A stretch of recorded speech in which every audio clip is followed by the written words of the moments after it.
Hi friends, welcome back. तो आप लोगों को तो न्यूज़ पता ही है, जो इतना बड़ा जो मिस हैपनिंग हुई है। तो पीएम मोदी की ओडिशा पहुंचने के बाद हादसे पर तालिबान ने दे दिया चौंकाने वाला बयान। तो चलो देखते हैं क्या बोला उन्होंने। ये एक ऐसा इंसिडेंट है कि आपको ये झंझोड़ देता है जब आपको ये न्यूज़ सुनाई देती है और पता चलता है कि ट्रेन एक्सीडेंट आजकल के ज़माने में और इनोसेंट लाइव्स जो हैं वो एक लोग अपनी एक जगह से दूसरी जगह जा रहे हैं और इस टाइप की एक चीज़ लोग सोचते हैं कि it is safe to travel on train और आपको फिर न्यूज़ आती है कि एक नहीं तीन तीन ट्रेनें टकरा गई। समझ नहीं आ रहा क्या हुआ है। तो वीडियो शुरू करते हैं। वीडियो शुरू करने से पहले अगर आप चैनल पर नए हो और आपने अभी तक सब्सक्राइब नहीं किया तो जल्दी से पहले सब्सक्राइब के बटन और बेल आइकन को क्लिक कर लो ताकि आपको हमारे सारे न्यू वीडियोस के नोटिफिकेशन मिल जाएं जैसे हम अपलोड करें। अगर आपको वीडियो पसंद आता है प्लीज़ लाइक एंड शेयर। चलिए शुरू करते हैं।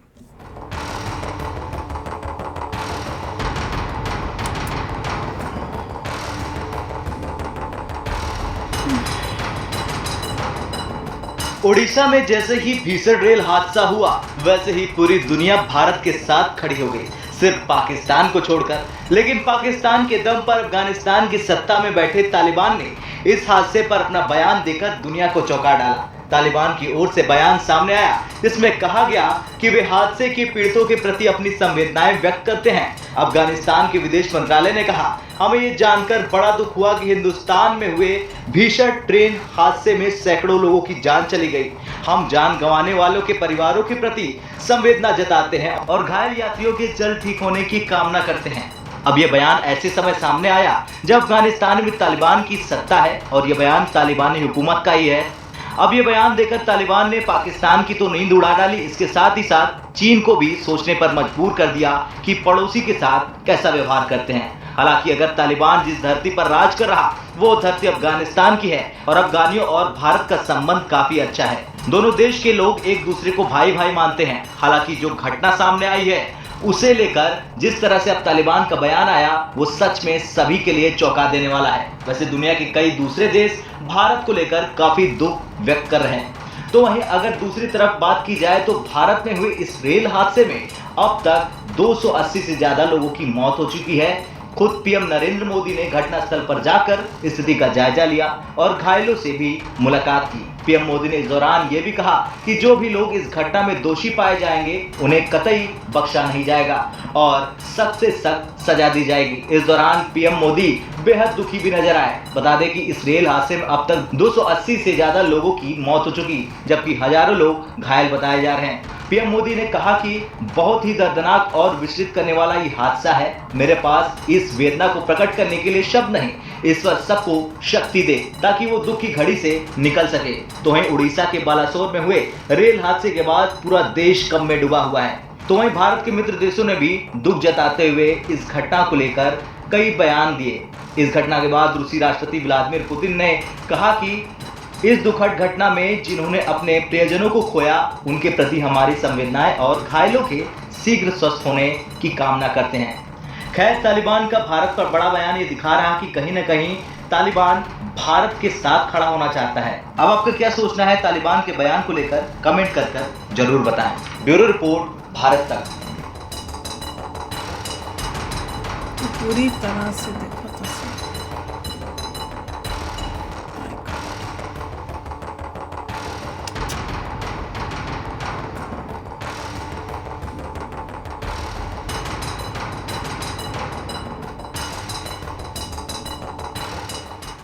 जो ये दिखाते हैं वीडियो, बहुत मतलब जिस तरह से उन्होंने वो एक्सीडेंट दिखाया है ना, कितना ट्रेन कितनी ज़ोर से मतलब अपनी स्पीड से आ रही है एक दूसरे से टकरा के, आपको आपकी जान निकाल देगी। This month is not good सच्ची में। और जो दर्द अपनों का खोने का होगा, जिसने अपना कोई खोया वही समझ सकता है। अब मुझे रियलाइज़ होता है कि पेन ऑफ लूजिंग समवन क्या होता है। ये बता रही हूँ मैं आपको कि हम लोग तो बोलते हैं ना कि भाई बड़ी ख़राब बात हो गई, बहुत लोगों की डेथ हो गई और उस टाइप से सहानुभूति, रेस्ट इन पीस और इस टाइप के स्टेटमेंट्स देते हैं हम। पर हमें ये रियलाइज़ नहीं होता जिसने अपना खोया उसके साथ क्या गुज़र रही है। वो आपके बोलने से रेस्ट इन पीस या बहुत गलत हो गया, बहुत बुरी खबर है, वो आपका दर्द जो है वो कम नहीं करती, वो कुछ भी नहीं, उसका कोई इम्पोर्टेंस नहीं होती फॉर दोज जिन्होंने अपने अपने लव्ड वंस को खोया। और ये देखो, हम लोग प्रिपेयर्ड हो के भी जब कोई जाता है तो हमें इतना दुख होता है। यहाँ पे उन फैमिलीज़ का सोचो, मैं ये सोच रही हूँ जो प्रिपेयर्ड नहीं थे, जो सोच तब नहीं सकते कि ऐसा कुछ उनके अपनों के साथ होगा। पता नहीं किस किस ने क्या क्या खोया, किस किस को खोया है, और पूरी ज़िंदगी का गम होगा। और वो भी क्यों? क्योंकि एक ट्रेन एक्सीडेंट हो गया है।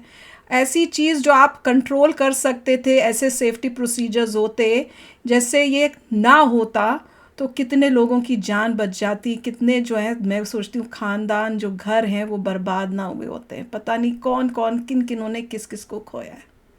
राइट, देखिए वही पॉइंट है कि जिसकी फैमिली में किसी की डेथ होती है, ही कैन ओनली अंडरस्टैंड कि कितना दुख होता है। ये कोई भी किसी के बोलने से उसको मतलब सॉल्व नहीं हो सकता, पेन कम नहीं होता। यहाँ पे दुख की बात ये थी कि लोग सिंपली ट्रैवल कर रहे हैं और उसके बाद ये हादसा होता है। It's an accident, of course किसी ने जानबूझ के नहीं किया है।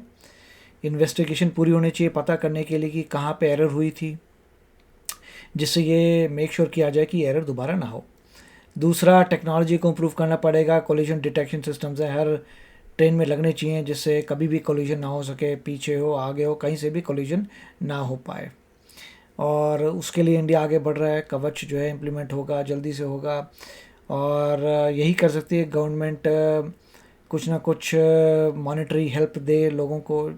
जिनका कोई लव्ड मैन की डेथ होगी उसको कुछ मॉनेटरी आपको रिलीफ देना पड़ेगा। दर्द तो कम नहीं होगा यार, पैसे जो से जो क्या कुछ नहीं। जिसके घर में किसी की मृत्यु हुई है और अगर वो काम करते थे तो गवर्नमेंट को जॉब्स भी देनी चाहिए, जिससे उनकी फैमिली चल सके। क्योंकि अगर कोई ब्रेड विनर है या कोई भी है, अगर कोई भी इंसान है जो मतलब पैसा ला रहा था और अपनी फैमिली को चला रहा था, अगर उसकी मृत्यु होती है तो डेफिनेटली जॉब्स उनको देनी चाहिए कहीं ना कहीं, जिससे इम्पैक्ट को कम किया जाए। ये बहुत बड़ी लर्निंग है। ये बात भी है कि बहुत एम्बैरेसमेंट की बात है कि आजकल के ज़माने में ऐसे इतना ह्यूज ट्रेन एक्सीडेंट हुआ है। पर ये भी सही है कि इंडिया इंफ्रास्ट्रक्चर को बहुत बेटर कर रहा है, ह्यूज वास्ट नेटवर्क है। ऐसा नहीं है कि हर जगह हमारे एक्सीडेंट होते रहते हैं। तो काफ़ी कंट्रीज़ हैं जिन्होंने इस न्यूज़ को कवर किया है, मगर मैक्सिमम ने अपना मतलब ये कंडोलेंसेस भेजे हैं अपने कि हम इंडिया के साथ हैं, बड़ा अनफॉर्चुनेट इवेंट था। कुछ वेस्टर्न मीडिया ने स्टैट्स भी भेजे, नंबर्स भी, कि कहीं मैंने देखा था पता नहीं कितने हज़ार एक्सीडेंट्स होते हैं इंडिया में every year due to trains. तो उसके बारे में भी वो कह रहे हैं कि इसमें भी बेटर करिए। चाइना का रिप्लेसमेंट इंडिया है तो बहुत अच्छा होना चाहिए। तो हो रहा है, इंफ्रास्ट्रक्चर इंप्रूव होगा, सब कुछ होगा, मगर यहाँ पे it is a very unfortunate incident. और मैं तो इतना ही कह सकता हूँ कि गवर्नमेंट जितना हो सके हेल्प करे लोगों की और मिनिमाइज़ करे इम्पैक्ट, फाइंड करे रूट कॉज, उसको सॉल्व करे, टेक्नोलॉजी का यूज़ करे और दोबारा देखे कि कहाँ कहाँ बहुत ही ट्रैफिक है, कहाँ कहाँ नैरो कॉल्स हुए थे, कहाँ कहाँ कोई थोड़ा सा एक्सीडेंट हुआ था, और उन सबको रिव्यू करके पूरे सिस्टम को ठीक करें। और इस बार आप देखें तो बजट में भी रेलवेज़ के लिए बहुत पैसा एलोकेट किया गया था for modernisation of railways. So hopefully उससे भी हेल्प मिलेगी। बस यही होप है कि अब आगे से फ्यूचर में इस टाइप की न्यूज़ हमें सुनने को ना मिले भाई। तो चलो फ्रेंड्स, चलते हैं, मिलेंगे नेक्स्ट वीडियो में बहुत ही जल्द। Till then take care and bye bye. तो अगर आप मेरे इस चैनल पे नए हो तो जल्दी से सब्सक्राइब के बटन को हिट करो और बेल आइकन को क्लिक करो, ताकि आपको मेरा जब नया वीडियो मैं लगाऊं आपको उसके बारे में जल्दी से पता चल जाए।